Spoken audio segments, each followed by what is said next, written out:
안녕하세요. 저는 안양외고를 졸업한 김정민입니다.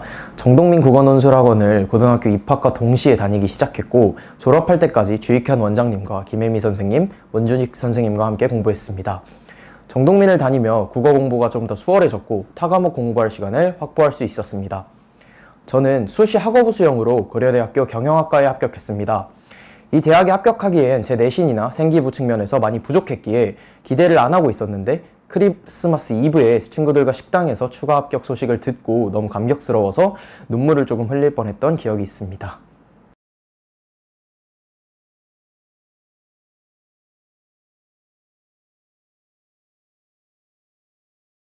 타과목과 달리 국어는 고등학교 3년 동안 정말 내신과 정동민 수능 커리큘럼을 제외하고는 전혀 하지 않았습니다.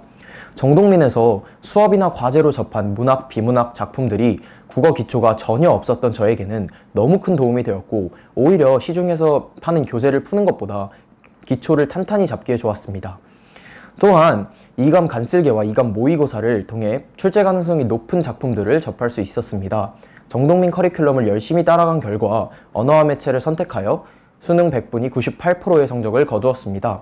수학은 대성 1타 강사 선생님의 커리큘럼을 탔습니다. 가장 도움이 많이 되었던 교재는 이라는 교재입니다. 이 교재는 4점짜리 킬러 문항 모음집입니다. 어려운 4점짜리 문제들을 집중적으로 연습하고 싶으시다면 이 교재를 적극적으로 추천드립니다. 그리고 모의고사를 1차부터 파이널까지 전부 풀었습니다. 실제 수능 경향과도 비슷하며 수능이나 평가원 모의고사보다는 살짝 어려운 난이도로 자만하지 않게 해주고, 아직 출제된 적 없는 신유형 킬러 문항을 연습해보기에 아주 좋습니다. 주 2, 3회씩 모의고사를 계속 풀며 수능 직전까지 열심히 준비했던 것 같습니다. 그 결과 확률과 통계 선택하여 이도 마찬가지로 수능 100분이 98%의 성적을 거두었습니다. 사회탐구는 사회문화와 생활과 윤리를 선택하였고 선생님의 커리큘럼을 따라갔습니다. 그리고 지난 5개년간의 모든 모의고사가 모여있는 빨간색 표지의 교재를 구입하여 열심히 풀었고, 오답노트를 자체 제작하여 쉬는 시간마다, 시간이 날 때마다 틈틈이 보았던 것 같습니다. 영어와 중국어는 제 학교가 외국어 고등학교인 만큼 학교에서 준비를 해주어 따로 준비는 하지 않아서 말씀드릴 것이 없을 것 같습니다.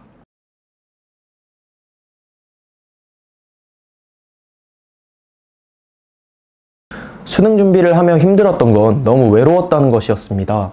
코로나의 여파로 학교에서 가정학습을 신청할 수 있게 해주었습니다. 저는 극단적인 수시파도 아니고 극단적인 정시파도 아니었기에 둘 다 준비를 하는 입장에서 면접뿐만 아니라 수능을 정말 열심히 해야 했습니다.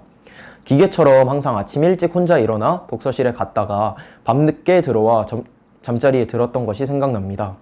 그 중간중간에는 대치로 혼자 면접학원을 다녔습니다. 사람과의 교류가 적어지고 하루 종일 책만 보다 보니 우울해지는 것은 물론이고 나와의 싸움이라는 생각에 정말 외롭더라고요. 수능 직전 한 달은 지금 공부해야 뭐가 달라질까라는 생각에 여러모로 회의감이 들고 힘들었습니다.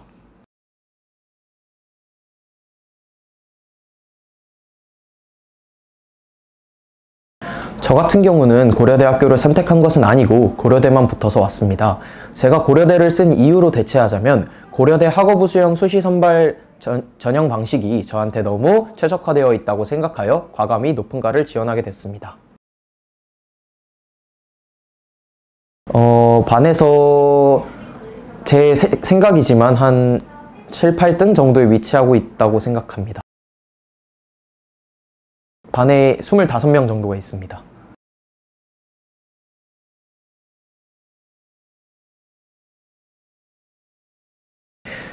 앞서 말했듯이 고대 경영학과에 쓸 만큼 제 내신이 높지는 않았습니다. 그럼에도 도전적인 수시 카드를 썼던 건 정시 성적이 수능 전까지 어느 정도 나와줬기 때문입니다. 수시 카드에 스카이 밑에 학교를 쓰기엔 6월 모의고사와 9월 모의고사가 고려대와 연세를 갈 정도의 성적이 나왔기에 섣불리 서성한 라인을 쓰지 못했습니다. 서성한 학교 모두 면접 없이 합불이 나오기 때문에 수능을 잘 보더라도 수시 납치될 가능성이 다분했습니다. 그래서 과감히 수시 카드를 작성하고 남은 기간을 수능에 전념했습니다. 고려대학교도 과를 높여 쓴 이유는 고려대학교 학업 우수형의 선발 방식 특성상 1차를 6배수라는 많은 인원을 선발하고 4합7이라는 높은 최저를 가지고 있습니다. 6배수이기 때문에 1차를 통과할 가능성도 저로서는 높았고, 문이과 통합으로 인한 수학 난이도 상승으로 많은 지원자들이 최저를 못 맞출 것 같다는 생각이 들었습니다. 최저 충족 비율이 적어 고맙게도 추가 합격을 할 수 있었고, 이러한 대학들의 선발 방식을 정말 많이 찾아보고 스스로 알고 저에게 유리한 전형을 지원한 것이 제 합격 노하우였다고 생각합니다.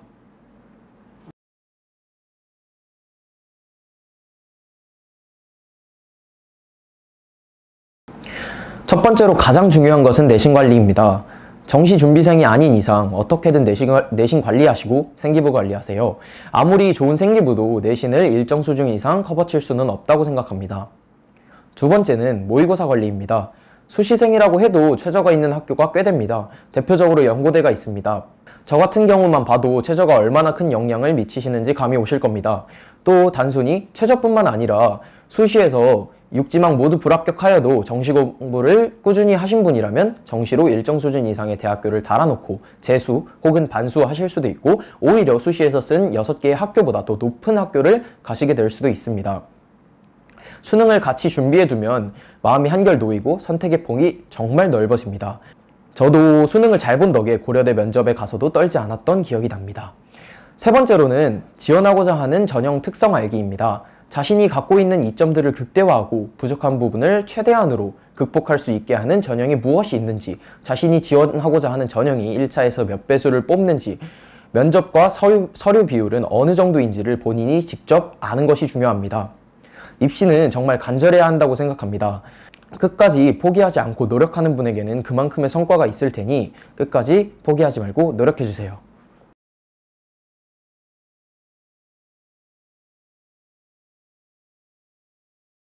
저는 경영학과이기 때문에 CPA를 따거나 학점관리를 잘해서 로스쿨에 진학하고 싶습니다. 현재로선 CPA보다는 로스쿨을 더 진학하고 싶습니다. 잘잘못을 따지거나 냉정하게 무언가를 판단하는 것을 되게 좋아해서 법조인 쪽으로 한번 일해보고 싶었습니다. 아직까지는 입학도 안 한 상태라 구체적인 계획은 여기까지라 말씀드릴 게 이 정도인 것 같습니다. 감사합니다. 정동민 화이팅!